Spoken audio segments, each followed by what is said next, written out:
He might just be the best Canadian-born running back of all time, Andrew Harris, Running Back Relentless, Joe Tilley's Great Canadian Sports Show.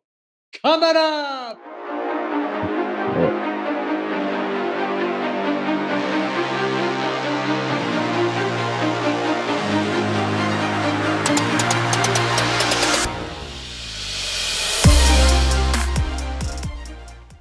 Our guest today hails from Winnipeg, now calls London, Ontario home. He is a running back, led the Vancouver Junior Raiders to 3 national championships.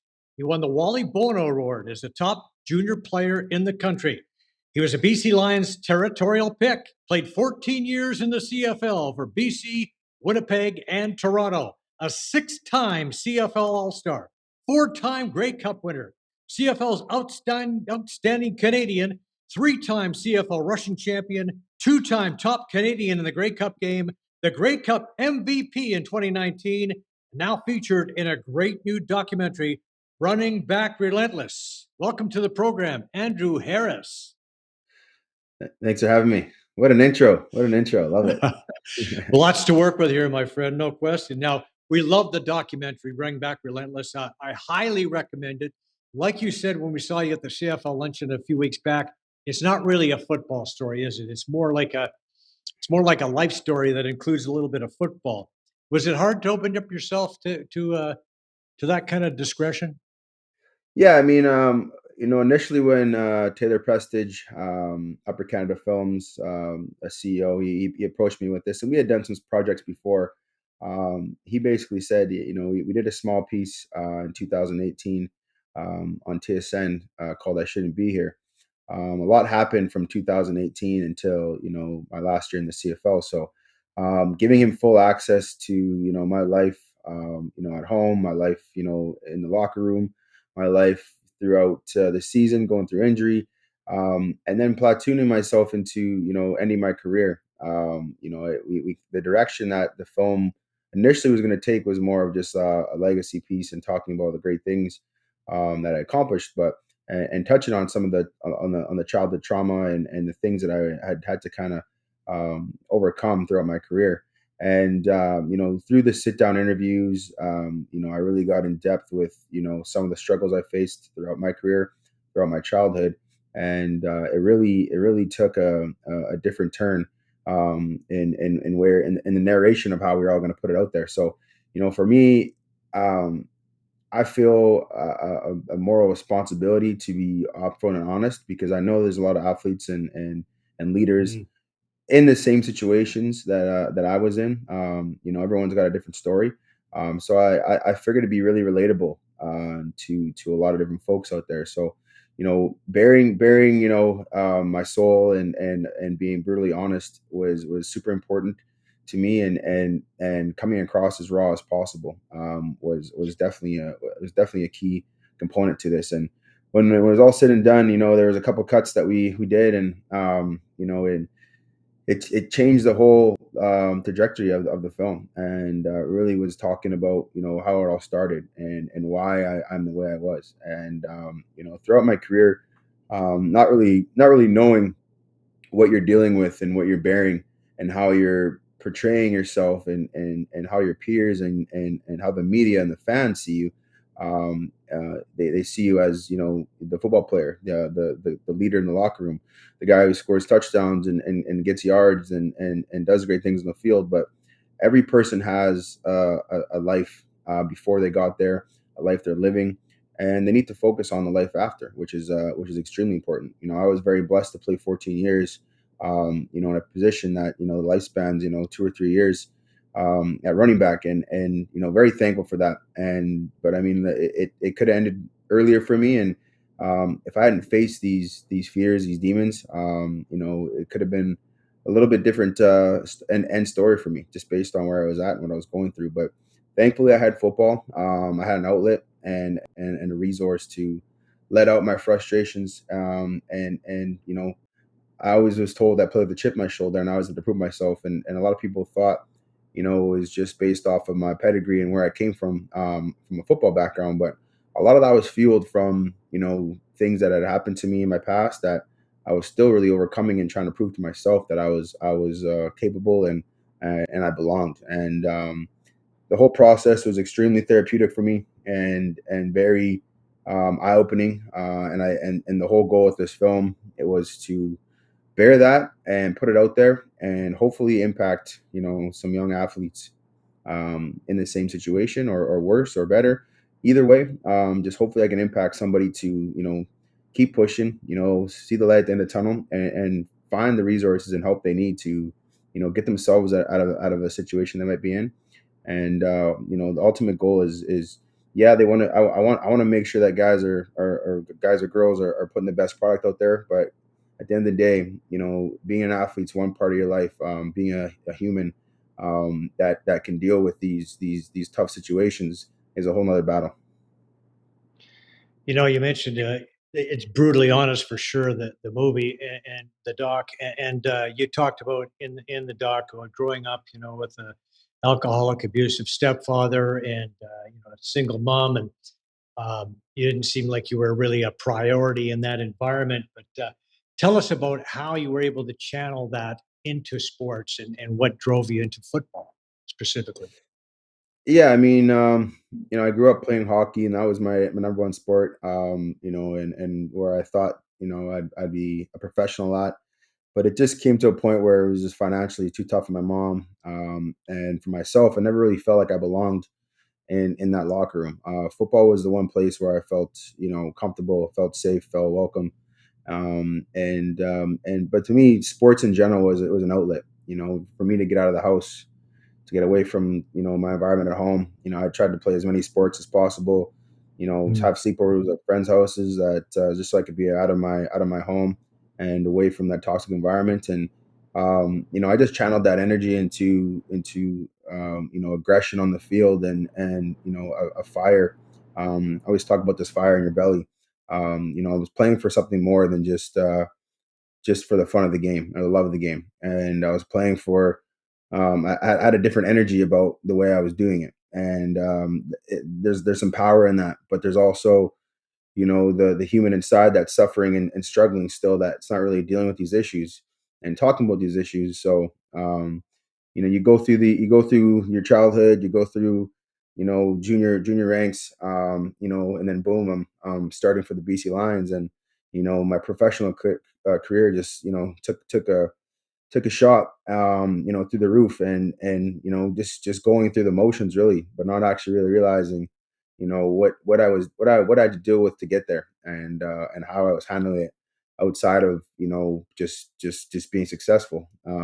Managing those things with not having the best people in my corner, or even a parent or parents to support me in the right way, was very tough. And I think now, being a father and realizing the impact that I have on my kids, being present and loving and caring, and making sure I'm doing everything I can to make them a priority is my utmost importance for me, because I simply just didn't have it. So I think going through fatherhood definitely channeled this energy and this insight to wanted to share this more, because I know a lot of kids go through this, and grown folks have gone through this. And I think just expressing that this happens, and you can still be successful, has a lot of weight to it.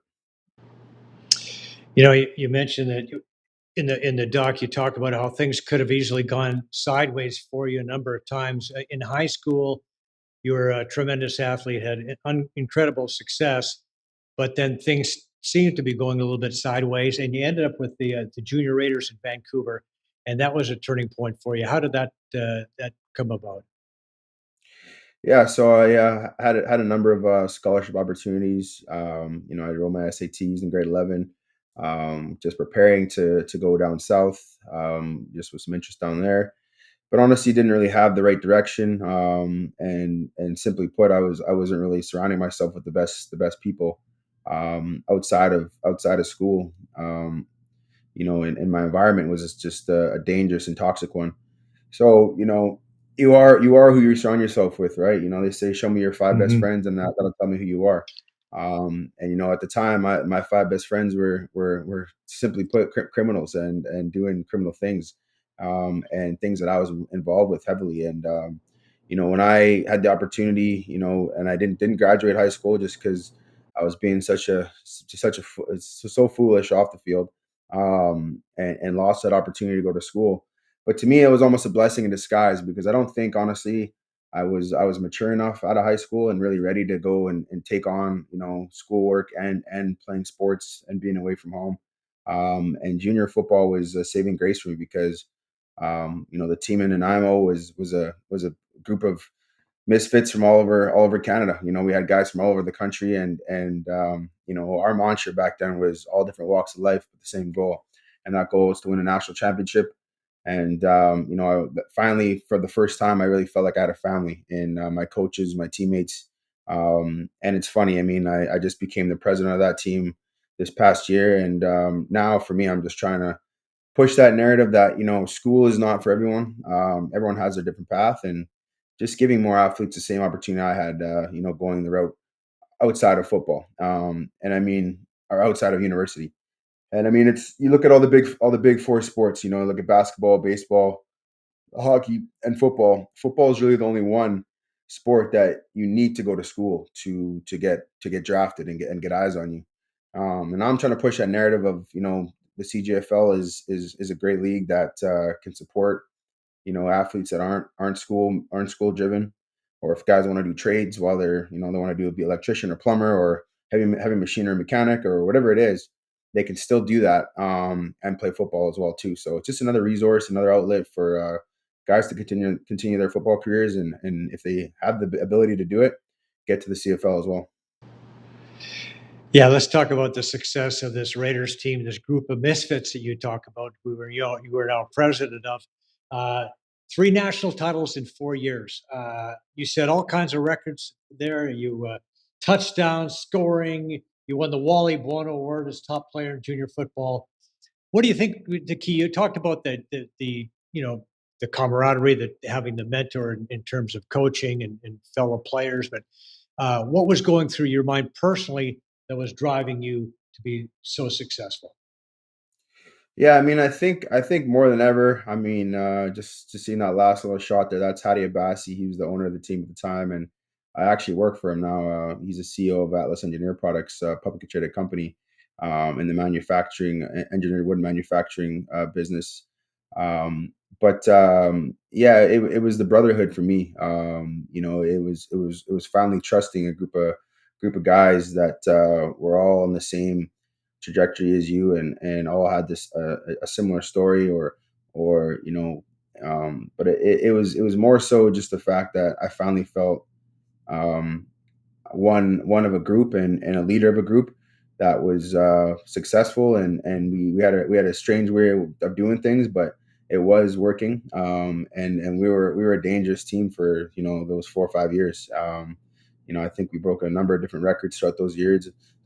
And this team now, the last 2 years we were winless, and this year we just missed the playoffs, and but we're trending in the right direction. So just so much passion for what Junior gave me, and especially that team and that community, and in Nanaimo, and just trying to recreate that same environment, and give these young guys the same experience and better that I had. Right, and through this, we mentioned you won the Wally Bono Award, and Wally Bono was paying attention because the Lions made you a territorial pick, and they brought you into the CFL. The first year it was special teams, but were you chomping at the bit to do more with this team? Because in the second year things started to really unfold for you. Yeah, it's funny. I mean, when I first got to Nanaimo, or to the BC Lions, sorry.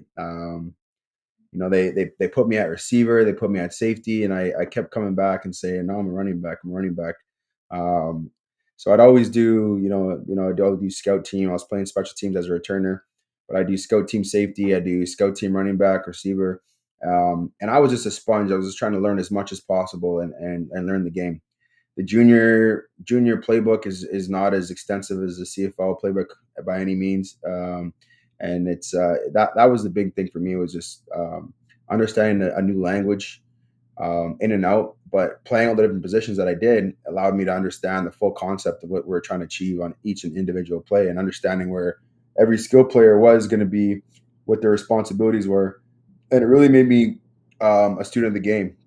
And you can talk to any one of my coaches that I ever played with, but as talented as I might have been on the field, I knew the game and thought the game. That was really my edge. Understanding what the defense is trying to do, understanding where I need to be in pass pro and in the pass game, and then running the football was kind of just second nature. But having that full package of full understanding and full grasp of the offense was definitely a key component to me. And when I got that opportunity in 2011, I think we were 1-6 in the West. They named me the starting running back, and we went on like a 10-0 run, and ended up winning the Grey Cup that year. And yeah, it was that's where it all started. And as I said in the documentary, I literally thought I was going to win a Grey Cup every year, because it kind of came easy, and it was all so fast, right? Just your first year, not really understanding the grasp of how hard it is to get there, even though it is only an 8 or 9 team league. It's very hard to get there and win. But to do it the way we did, limping into the third of the season, and then just crushing it throughout the last 2 thirds, and then beating my hometown Winnipeg Blue Bombers in the Grey Cup was a sweet feeling for sure. Oh, no doubt about that. So, it's funny you mentioned that because 1-6 team, I didn't realize that you guys were that bad when you became a starting running back for that team. But here you go, you're off and running, literally leading at the league at this point in yards. Not bad for that little Canadian kid. And you know, as you mentioned, you dominated in the Western Final and the Grey Cup game at home. You ran for 65 yards and a touchdown. And as you mentioned, you beat the hometown Blue Bombers 34-23. You were named top Canadian in that game. Let's listen to the interview with the young Andrew Harris after that Grey Cup MVP, Grey Cup Canadian MVP performance. Just amazing, amazing feeling. I don't like words can't describe right now how I'm feeling. I'm just so happy, so proud of my team, and this is so great. You were also named, as we said, the most valuable Canadian. What does it feel like to be the top Canadian player in the Canadian Football League in the biggest game? It's a true honor, It's a true honor. There's so many good Canadian football players in this league, and be named one of the best on the bigger stage. It's a true honor, So I just got to keep building from this, and hopefully I can have more of these from years to come. What do you think of when you see that young version of yourself? Oh man, it's like what a little shit. Yeah, no, it's funny. I mean, even watching me and my partner, we had a couple glasses of wine a couple months ago, and we were watching YouTube, and she pulled up a bunch of my old interviews, and just hearing myself and how naive and raw I was. I remember even too just that year, all the media attention I got. I remember talking to G. Ray Simon, who was the receiver at the time. He's the GM in Edmonton Mm. now. But I was like, man, I hate talking to media.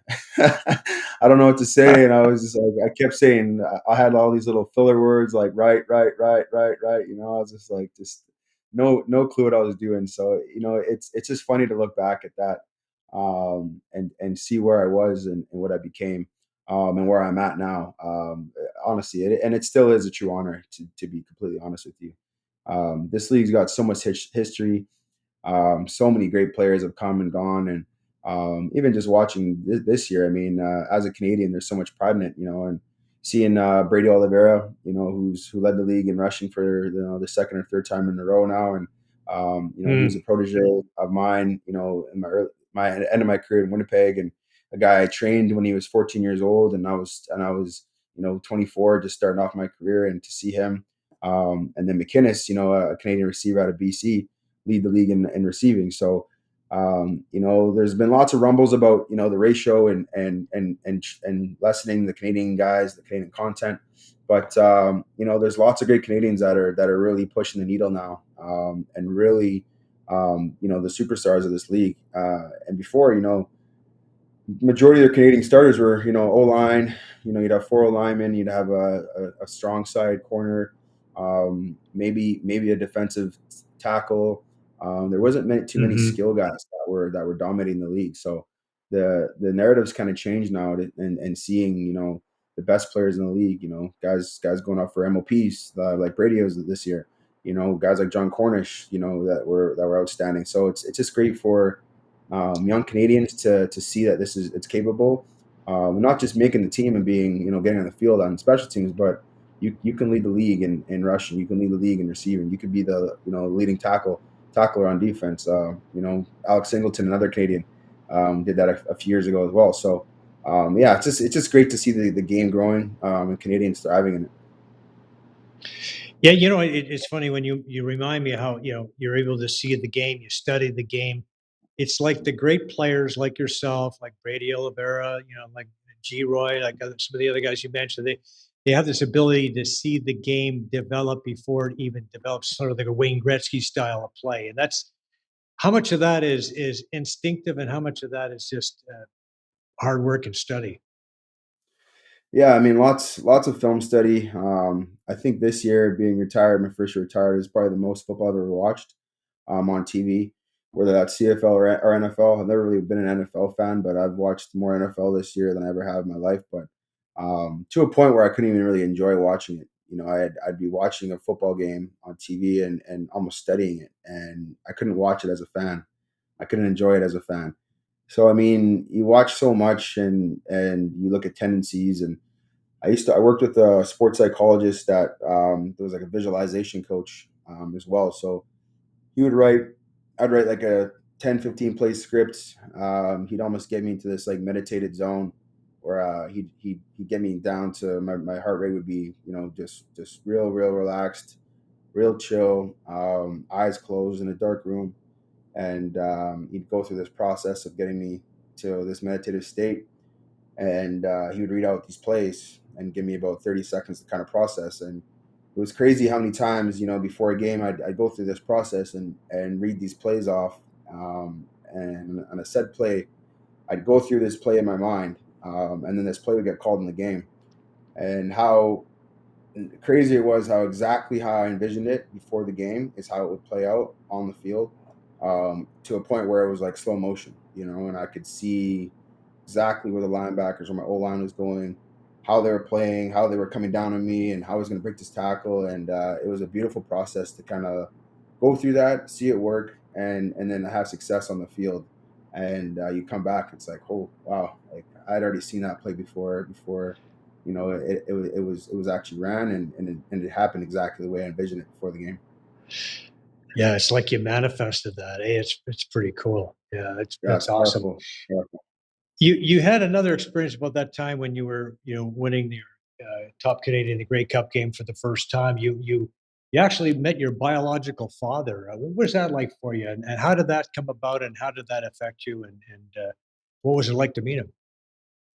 Yeah, I mean, as you attest to, I grew up with a stepfather who, was very, abusive in a lot of ways, and alcoholic. And, um, really drove a massive divide between my mom, my single parent, and the one person I should have trusted and loved. And, so for me, I was always looking for answers, and very misunderstood of like who I was. And my mom's side of the family is, they're a lot different than I am, in a lot of ways. And I always wondered like where did I come from? Why am I the way I am, and how come I'm so different from my mom and my mom's family? And, so to me, I was always so curious about that at a young age. And, I finally got to a point when I think I was 26 or 27, and I just kind of said, you know what, I'm going to find this guy. And, had a little bit of information on him. All I had was a first name. And I knew he played cricket. So, I had a friend that, his dad was the president of the Cricket Association in Winnipeg. I knew that there was a tournament in Winnipeg that my mom and, my father Ron had met at. So I went through a database of, the teams, and found a last name. And then after I had his last name, I did all the searching I could, and I actually hired a private investigator to help me out. And, he didn't really get very far with it. I'm not sure how good of a private investigator he was, but, Mm. anyways, he got his money, and I didn't get anything out of it. But, I found my dad actually on LinkedIn of all places. I was flying to Mexico with my girlfriend at the time, and I kept getting all these LinkedIn invites. And, so I signed up on LinkedIn at the airport, just waiting for the plane. And I said, "What the hell here?" I put his name in there, and this face pops up, and, he was living in Vancouver. Looked a lot like we had similarities in our smile and in our face. And So I took a screenshot and sent it to my mom, and she said, "Yeah, it looks exactly like the man I was with on that weekend." And Hmm. so, anyways, I said, "Don't do anything," and sure enough, she did. She reached out to him, and I had an email from him while I was on vacation. Just kind of expressing and just wanting to meet. And it was wild because at the time he was living in Vancouver and I was living in Vancouver, and we actually lived a few blocks away from each other Wow. in Vancouver. And he actually worked at BC Place as well, as a head of security. So he was at all my games in BC Place. He watched me win the Grey Cup in 2011.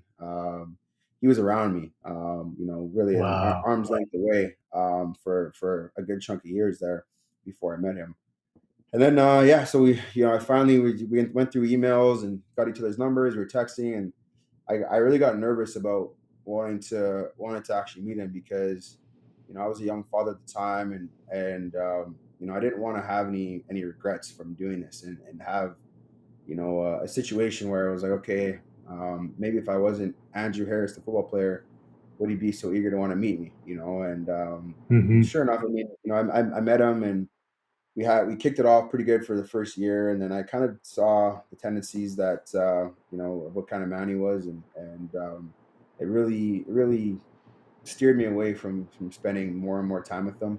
But nonetheless, I got that closure, and was able to, like, close that chapter in my book of meeting him and having that relationship. And I think the best thing that came out of it, though, is I have two young brothers that I met, that are in Vancouver, still to this day, that I still stay in contact with. And I think that to me is probably the biggest thing, is that, and I grew up an only child and never had any brothers or sisters. So knowing that I have two brothers that I've met, and I have some sisters that are out there as well too in Barbados, that I'm going to be meeting eventually. But to me, just having that extended family was probably the best gift out of that whole situation, for sure.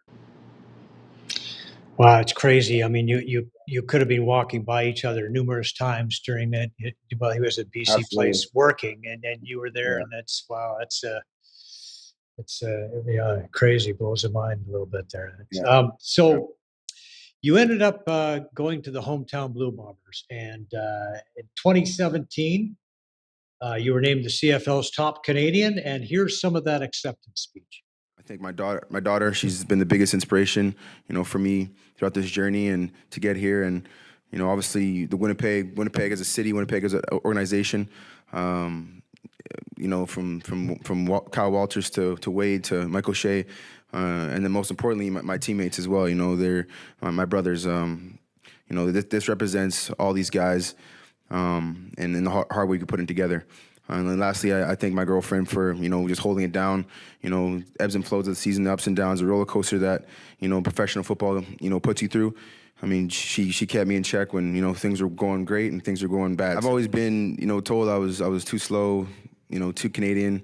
I mean, didn't go to a big school. I mean, so to be here, standing here right now, it's a big accomplishment and definitely something I'm proud of. I also want to thank the doubters and the haters, because that's motivation. That's what keeps you going. Yeah, how much did the doubt and the hate inspire you? Oh man, it keeps me alive every day. Yeah. It's they say pressure makes diamonds, but also pressure is a privilege. So to have pressure on you, and to have people that doubt you, that's a privilege, I think. And if you don't have that, then you're obviously not doing anything, or you're not making any waves, and you're not making any motion. So for me, um, you know, I continue to try to find edges in every aspect of my life to push me, and that's just the way I'm wired. And I joke about this with some buddies, and like, yeah, like you're a little different. Some people like the easy street, but I like to have that chaos, and have my back against the wall. And I like to feel like I'm playing, or I'm fighting for something. So yeah, it's just always it's been embedded in my life since a young age, and it'll never change. And for me, that's been my edge. That's been my way of overcoming things, and putting myself in the best situation possible, and thriving in that environment. And for me now, as a father, trying to recreate that in a healthy way for my kids is my most importance. To drive them and find what makes them tick and what motivates them. And everyone has their things that motivate them and how they do it, and that just happens to be mine. Yeah, if you're not living off the on the edge, you're taking up too much room, as the old saying goes. Uh, Yeah. the 2019 unbelievable season, 1,380 yards rushing, 529 receiving yards, and that included missing a couple of games with suspension, which was, if I recall, a bit of uh, like an unusual situation, which didn't really fit for you, did it? Yeah, no, yeah, I got tested for positive for performance enhancing substance, which was really tough. I mean, throughout my career, especially through the 16 year, like 2016 to 2019, I was playing really well and got tested immensely. Like I think I got tested probably over 30 times in that 3 year period or 4 year period. And that year alone, I had 6 tests, and actually one 8 days before the positive test too. So when this substance came up in my in my test, I did everything I could to find the resource or find the source of it. Sorry, and ultimately fell short. But again, you're playing unreal. At that point, I was the MOP candidate for the season, and I actually played 2 games going through this appeal process, and that was the hardest part for me more than anything because I knew what was coming. I knew that I was kind of hitting dead ends with all the research and sending samples away to all the things I was ingesting and just hoping that something would come up that I could kind of clear it. Either way, I was still going to get suspended. But having something to kind of clear your name was a big motivator for me because again I've worked so damn hard to get to where I've been at, and you're finally, you're finally crushing it, and you're doing the great things, and of course, something comes up when you're at the top of the mountain. And yeah, it really put me in a really dark space. I was in a marriage at that point that wasn't the best marriage either, and my friend circle around me was just kind of crumbling, and life was just really in all aspects just like down in the dumps, and really just going down the toilet. And then yeah, we win the Grey Cup and get MVP and all the great things with that, and then boom, COVID hits, and it was really just a really dark place for me, and one that took a lot to get out of and years to get out of, to be honest with you. And but again, adversity shows your true colors. There was a point where I was having suicidal thoughts and didn't want to wake up the next morning, and was just really depressed and alone, and just lots of heavy drinking and isolating myself from the world. And yeah, it was a scary place for me. Really a place that I would never want to wish on anyone. But I was thankful to have a chosen few people that were kind of in my corner and help get me out of that rut, along with just going and talking to professional help, and I think the biggest thing with going and talking to the sports psychologist was just unpacking and unloading all my emotions and feelings, and I literally just cried. I just cried my first session was an hour and a half, and I think I probably cried for an hour and 29. I think she asked me one question, and I just flushed everything out. And one of the things that I always kind of talked about and thought, and she's like, pull up an old picture of yourself, playing football, and the joy that it gave you, and you need to go find that again and find that fire in your belly that got you here, and accept that this is here, it's here to stay, and there's nothing you can do about the past. All you can do is put your best foot forward and getting to being back to the man that you were, and overcoming the things you went through. A lot of us go through the dark times, those tough times, and having this.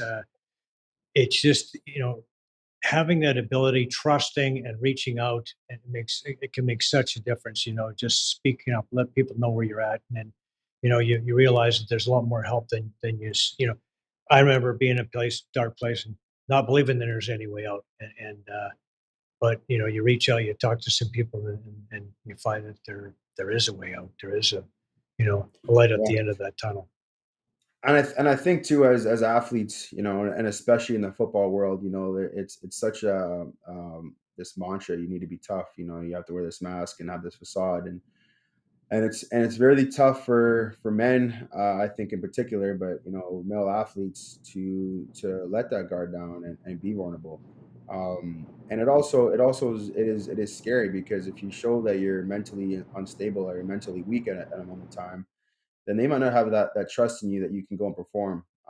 So I mean, there's lots of risk with that, but I mean, at the end of the day, what's more important, being on the field or being healthy in your everyday life? And I think that's a tough balance that a lot of athletes would argue that being a god on the field or the ice or the court or whatever the sport they play is the most important thing in the world, because when you're in that state and you're killing it, you feel untouchable. But at the end of the day, we're all humans, and we're not untouchable. We're not invincible. And we do have life after football, life after sport. We do have to go home to our families, and we still have to, live healthy lives after we're done playing. And I think when you put that in perspective and you realize how important, these issues are, and dealing with them, when you have the access, when you have the ability to do this and still overcome it. It's definitely a lot of weight to carry, but I think it's very crucial, that the people hear these stories, and they can have the courage, and swallow their pride, to find the right resources, and talk to someone, because it's going to make them a better athlete. It's going to make them a better father, a husband, partner, a better friend, a better son. And it's crucial that we deal with these issues, and stop burying them, because if you keep burying them, it's a slippery slope, and it can get scary for a lot of folks, for sure. Yeah, and there's some freedom there, isn't there, in opening up and letting people know who we are, because then we don't have to hide anything anymore. There's nothing to hide, right? There's no Yeah. it's just get a chance to be real, and then there's freedom in that. So Yeah. you mentioned, like, you're crushing it on the field. I mean, you let the Blue Bombers to their first Grey Cup and win in 29 years, 134 yards rushing in that game alone, a couple touchdowns. First player to be named Grey Cup MVP and top Canadian, and what an incredible honor that must be. And then you're, as you mentioned, behind the scenes, things are going, pretty not really well for you. And then 2022, you suffer a knee injury, and it looked like maybe this was going to be the end of your career. But it wasn't. You somehow made it back. How did you know? And how were you able to make it back from that? Yeah, well, actually in 2020, I got in a quadding accident, and I tore up my knee, and this was on our canceled season, and I was advised not to get surgery because we weren't playing that year. And then I kind of came into the 21 season, with Winnipeg, a little bit hurt, so I missed the first, I think it was 2 or 3 games, and then it was only a 14-game season because it was condensed because of COVID. And at that point in time, I was very dodgy and missing workouts, and I was almost ashamed to be around the team to a certain degree, just based off of the year I just came off of, and I just separated from my wife, and just kind of resetting my life, and financially it was a shit show, and just relationships across the board were all over the map, and it was really it was tough for me to be focused on football. And yeah, I was a year older because we lost a year, and not in the best shape because of COVID, and hurt, and got back healthy, and then I'm rolling again, and then I get hurt again, in Winnipeg, and managed to battle back, and get back in the field, and we won another Grey Cup. And going through that season, um, the writing was kind of on the wall that the Bombers were kind of fed up with some of the antics going on in my life, and we always talked about, our mantra, and mine as a leader with the Winnipeg Blue Bombers was, you got my back, I got your back, and when they didn't really offer me a fair contract in that year, I really took it as disrespect, and ended up going to Toronto in 2022, and that was the best move for me. Go where your grass is watered, and they were watering my grass, and they're excited to have me. Excited for me to be a leader in the locker room and kind of change the culture in Toronto. And had a decent season that year, and then about mid season again, I tore my pec. So the injuries are just kind of stacking up on me, as they do when you get older, apparently. But I battled back to get back for the East Final, and had a good game against Montreal, and then we faced the Blue Bombers in the Grey Cup in Uh-huh. 2023 or 22, sorry. So that was just you couldn't write a better story for my career, and I figured that was gonna be my last year, and beating the Bombers in the Grey Cup was an amazing feeling. I can't even put to words what that meant. But I also felt the compassion of the organization, and even just going into their locker room after the game, which is kind of unheard of, and just giving guys hugs, and telling the guys that I grew brotherhood bonds with. I love them, and sorry I had to take this one from you, or be a part of the team that took away from you.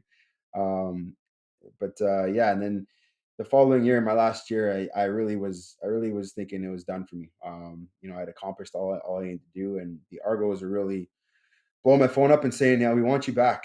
We need you in the locker room. Your role is going to be a little different." We had AJ that was coming on, and being the force that he was, and but he still needed a little more mentorship and help along the way. And for me, that was an opportunity to, it's funny, different stages of your career of what kind of impact you can be. And first, coming on, it was just get on the field, make plays, help the team win when you can.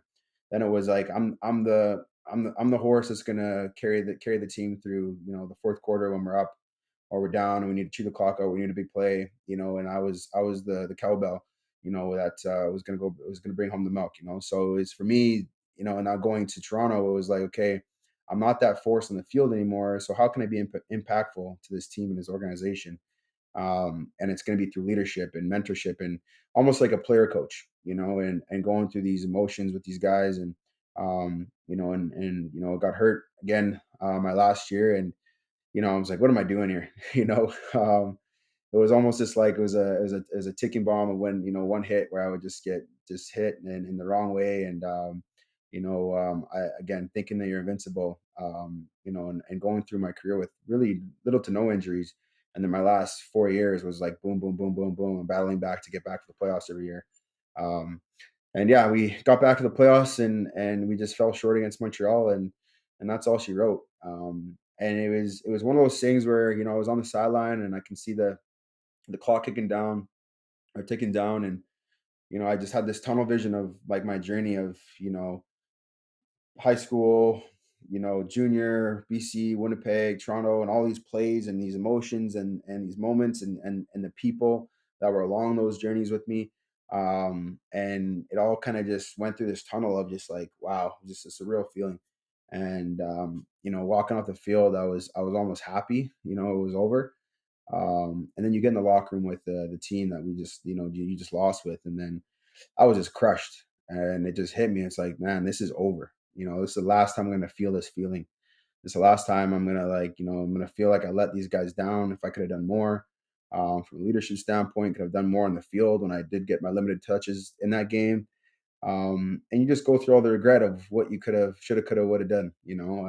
But that's the beauty of sport, is that there's always going to be a winner and there's always going to be a loser, and you always try to do your best to be on the other side of things. And unfortunately, it doesn't always work out the way you want it to. But you win some, you lose some, and fortunate in my career, I won a lot more than I lost, so I can hang my hat on that. No kidding. 4 Grey Cups with 3 different teams. I don't know if there's anybody ever done that. I don't believe there has been a player who's done that. That's incredible. Mm.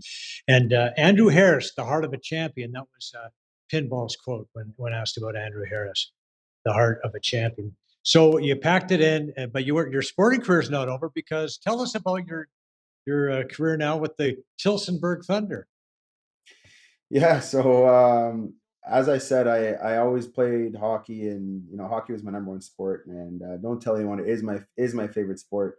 But it kind of got cut short, when I was 16 years old, and I kind of just gave up on the high level hockey. So I'd always play beer league and do tournaments and stuff in the off season, and it was fun. But I always said once I was done playing football, I was going to go play senior, or some sort of semi pro or something, just to kind of scratch that itch.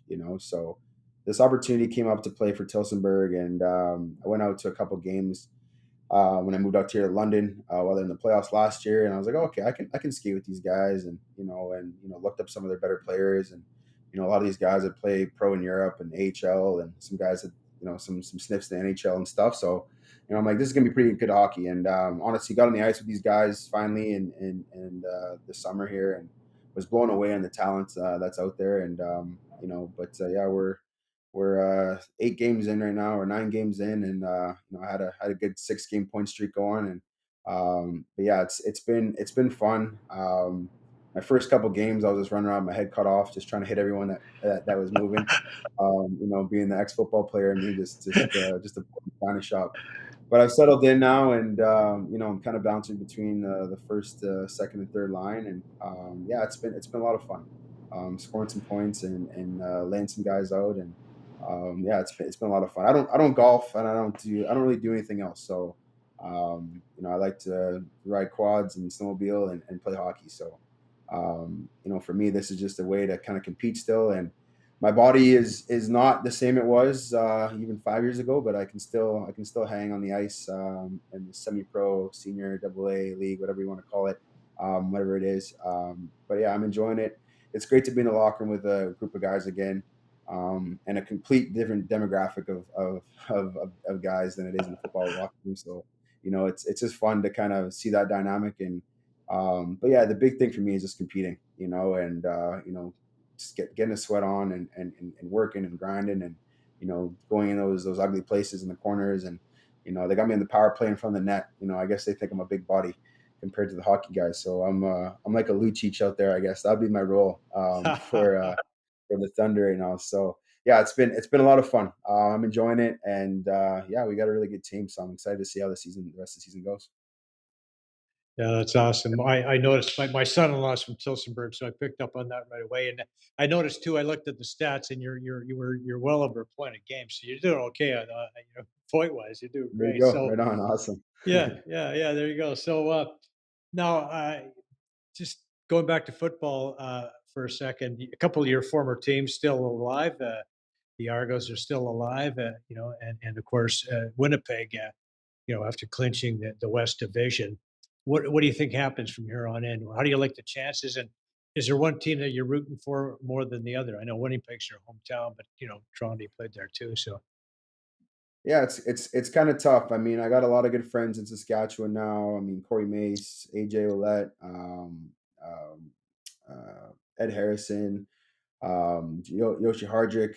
I can never say I'm going to cheer for Saskatchewan, so I'm not going to say that. But I'd be happy to see those guys win. Obviously, I'd like to see Winnipeg win. A Grey Cup, but a little bit inside of me doesn't want them to win, because I'm like, they can't do without me. You know what I mean? So, but yeah, well, no, honestly, between those two teams, I think this West final is going to be a dogfight. Saskatchewan's really really good against the run, and that's kind of Winnipeg's bread and butter.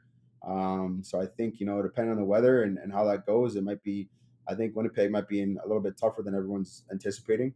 And honestly, I think whoever wins the East is going to win the Grey Cup this year. I think Toronto and Montreal really match up really well against Winnipeg if Winnipeg wins. So yeah, you look at the games this year, and past games, and how they match up against Winnipeg. Winnipeg always struggles against both those teams. So yeah, I think whoever wins the East is gonna win the Grey Cup this year, and I can never cheer for Montreal either. So I'm rooting for Argos probably more than anything out of the East, and then I'd like to see Winnipeg, but I'd be happy to see Saskatchewan just based off of the relationships there. So we'll see how it goes. It's going to be a great weekend of football, and then obviously the Grey Cup's always a great event, and looking forward to seeing just that game, and especially at BC Place is an amazing stadium. And then for it to be indoors too, it just gives each team a fair advantage. The weather doesn't really play a factor. I think if Winnipeg was playing in the cold, in any team, they're going to have the advantages because they run the ball so well and they can kind of control the clock and time of possession. So, but yeah, I think being in a dome, it's going to be anyone's game Right. And AJ would do a pretty good job as well in that cold weather. Your old for protege. sure. Yeah, I heard about you wearing an AJ Let Riders jersey to a Ticats game. Was that- yeah. Put that on the bingo yeah. card, eh? Yeah, it threw a lot of people off. I posted he posted the jersey and I said something just foolishly on Instagram. I said I got to get one of those, and he said okay, done, and he held me to it. So I'm about an hour away from the Ticats Ticats stadium. So when they were playing the Ticats earlier in the season, I said I was coming, and I was sitting beside his parents, and sure enough, I got up to the seats, and his mom turned around and had me a jersey, and handed my son a little Harris jersey too. So I felt obligated to put it on. Haven't put it back on since, but it'll definitely go up in the man cave eventually once AJ retires.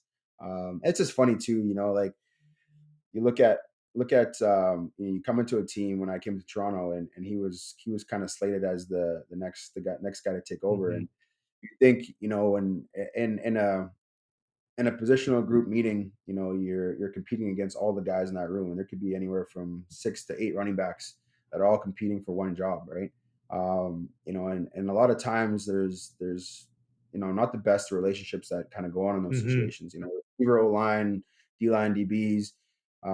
It's a little bit different because there's a lot more guys in the field, and guys can get kind of miss and match, and all kind of mingle together. But in these positions where there's just one guy, there's usually a lot of animosity and a little low key competition, but it's to a point where it's almost hatred in a way, right? Because you think you can be Uh-huh. better, and there's always a guy chomping at your feet. But with me and AJ, we really hit it off right away. And I saw a lot of areas in his game that he could improve on, and really just passed on all of my knowledge, and just kind of like took off the brain and just planted it on him, and watched a lot Uh-huh. of film with him, and it was really cool to just see his game kind of evolve and do the great things he's doing, and the same with Brady. I mean, Brady was behind me in Winnipeg for 2 years there, and he sat right behind me in meetings, and was just a sponge. And that's what you want to see in athletes, and guys who are behind you, is they want to learn, and they're not know-it-alls. And those two guys are the two top running backs in the league right now, and it's an honor to kind of have your fingerprints a bit on their game and the way they play it. And there's definitely, it's great to see that your legacy's still being passed on, and seeing some of the things Mhm. that they do. It's like, oh, I taught them that, or I showed them that, and it's just cool to see it flourish, and see those two guys playing the best football they're playing right now, and big parts of their teams in their own right. Two great running backs, both learned from you, and one of them is gonna go to the Grey Cup. Love it, absolutely. It's a great pick. Yeah, there That's what you it's all go. about. It's all about family and the brotherhood. I mean, the game is great. Stats are great, championships are great, but it's those guys, those brotherhoods, those networks of people that you'll have for the rest of your life, that really, that I hold true and dear to my heart more than anything. Well, this has been awesome. Okay, so before we go, we're partner with a group here on the show called Believe, Become, Be You. It's a mentorship program for kids from 10 to 17. Having gone through what you went through as a kid, and what would be your message for a kid who might be struggling to find their way right now? Oh, my message to them would be, you know, find something that you're passionate about, that's a positive influence on your life, and focus a lot of your energy to that.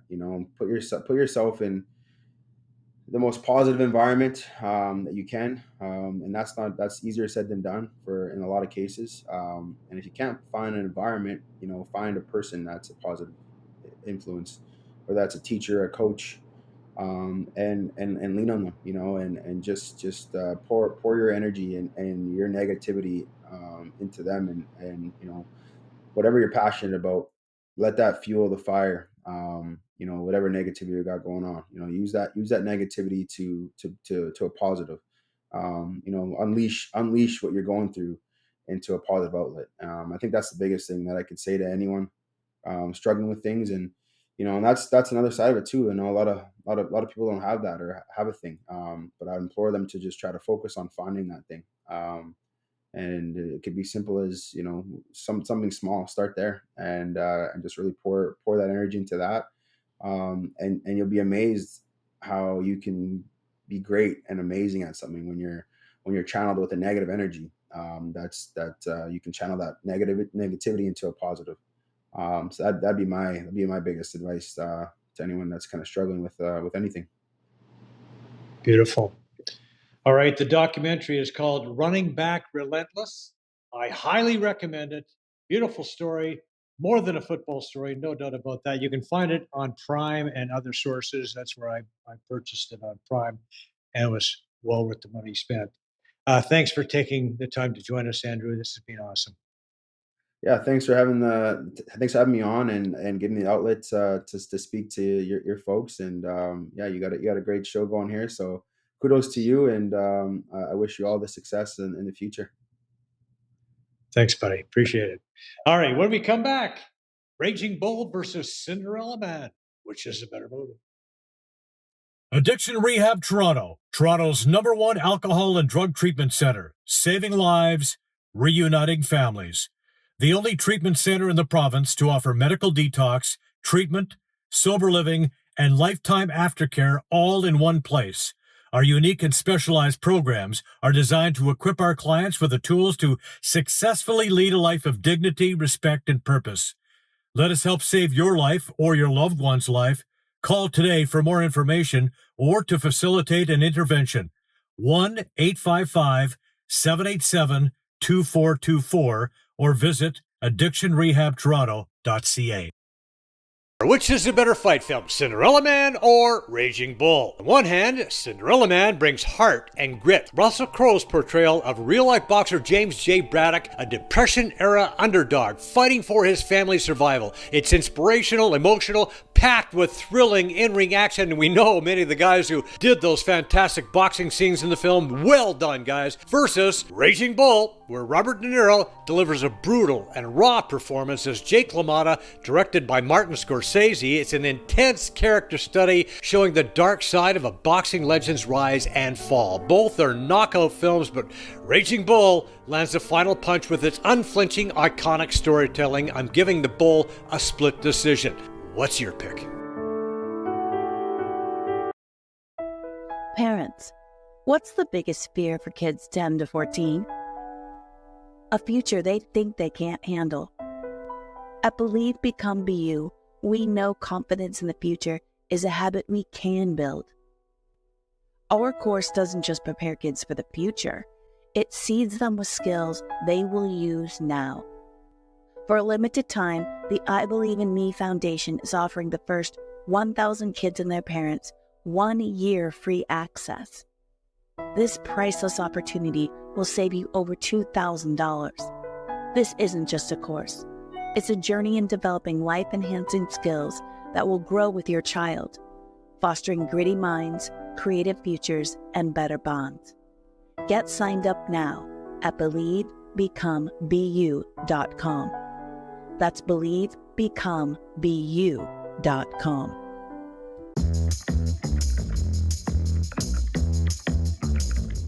Hi, I'm Joe Tilley, and I want to tell you about the painting pros.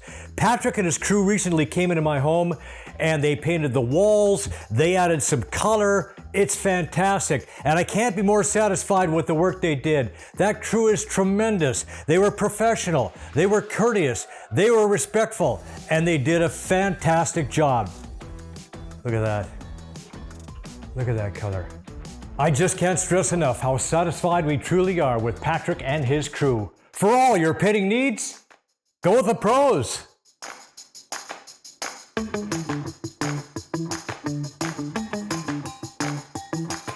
And we want to thank all the folks who make this show possible. These are friends, trusted business associates, and all-around great people.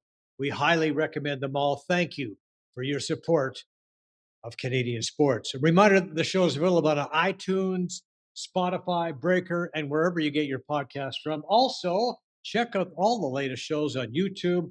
All the past shows are on there, clips, shorts. Like and subscribe. It's absolutely free. Thanks once again to Andrew Harris for being on the show. Thank you for watching. We'll see you next time. Brian Gribben Insurance Planning, helping you solidify your financial future. At BGIP, what we do that's unique in the marketplace is we show people how to spend and enjoy their money in the early years of retirement without the fear of running out. Also, we're able to do this without you having to change financial advisors. Please look us up at bgip.ca today. And let's book a 30-minute phone call to see how we can bring value to you and your family in your planning. Call Brian today for all your retirement needs. We did. 905-686-5678. MNP, a leading Canadian national accounting, tax, and business accounting firm. MNP proudly serves and responds to the need of their clients in the private, public, and nonprofit sectors.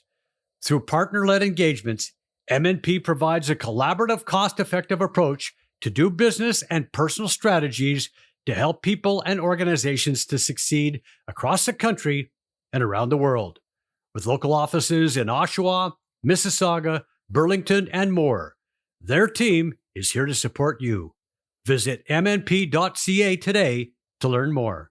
Rooted in 60 years of tradition, Sleepy Hollow is a private golf club with a friendly community of members just minutes from Toronto. With mature trees and rolling fairways, Sleepy Hollow provides a challenging and enjoyable experience for passionate golfers. Enjoy great golf, amazing dining, and a picturesque patio second to none. Visit sleepyhollowcountryclub.com. Joe Tilley here. My wife Penny Claire and I recently took an amazing trip to Egypt and Jordan with Trip Oppo. And here are our top 10 must-dos. Last but not least, we relaxed at a luxury resort and took a dip in the famous Dead Sea. This beautiful resort was a perfect way to cap off our incredible adventure in Egypt and Jordan. After days of exploring ancient ruins and bustling markets, it was wonderful to just kick back, put on a little mud, and soak up the sun by the Dead Sea. Oh, I almost forgot to mention the amazing cuisine in Egypt and Jordan. Don't forget to try the delicious local food like mouth-watering Egyptian barbecue. And the best part is that our Trip Oppo tour includes almost all of the meals, so you can indulge in the local cuisine without worrying about opening your wallet. I would highly recommend that you book your next trip through Trip Oppo. Call them today. Guests on Joe Tilley Sports receive a gift certificate from Classica Imports. Top of the line imported men's clothing. Check out the Classica Essential Collection now. Go to shopclassica.com.